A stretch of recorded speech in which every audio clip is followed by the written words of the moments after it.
ఇప్పుడు వచ్చేసి సోషల్ మీడియాలో ఒక న్యూస్ వైరల్ అయిపోతుంది. అదేంటంటే నిఖిల్ వచ్చేసి మన కావ్య గారికి లవ్ లెటర్ రాశాడట.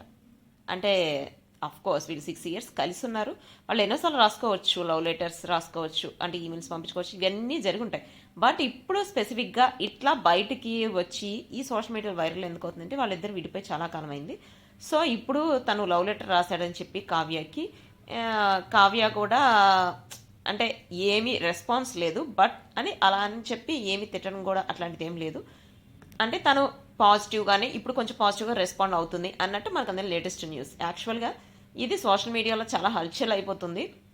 రీసెంట్గానే వాళ్ళు తనేమో కావ్య ఏమో ఒక సాంగ్ పెట్టింది, దానికి రిప్లైగా మన నిఖిల్ గారు కూడా పెట్టారు. ఇప్పుడేమో నిఖిల్ వచ్చేసి ఒక లవ్ లెటర్ రాశాడట, దానికి రిప్లైగా ఇంకా కావ్య ఏం రాస్తుందో తెలియదు. బట్ ఇది నిజమైతే కనుక కావ్య కూడా రిప్లై ఇస్తుంది. చూద్దాం, 1 or 2 daysలో రిప్లై కూడా రావచ్చు. సో వచ్చిన వెంటనే నేను కూడా మీకు షేర్ చేస్తాను వీడియో. So stay tune.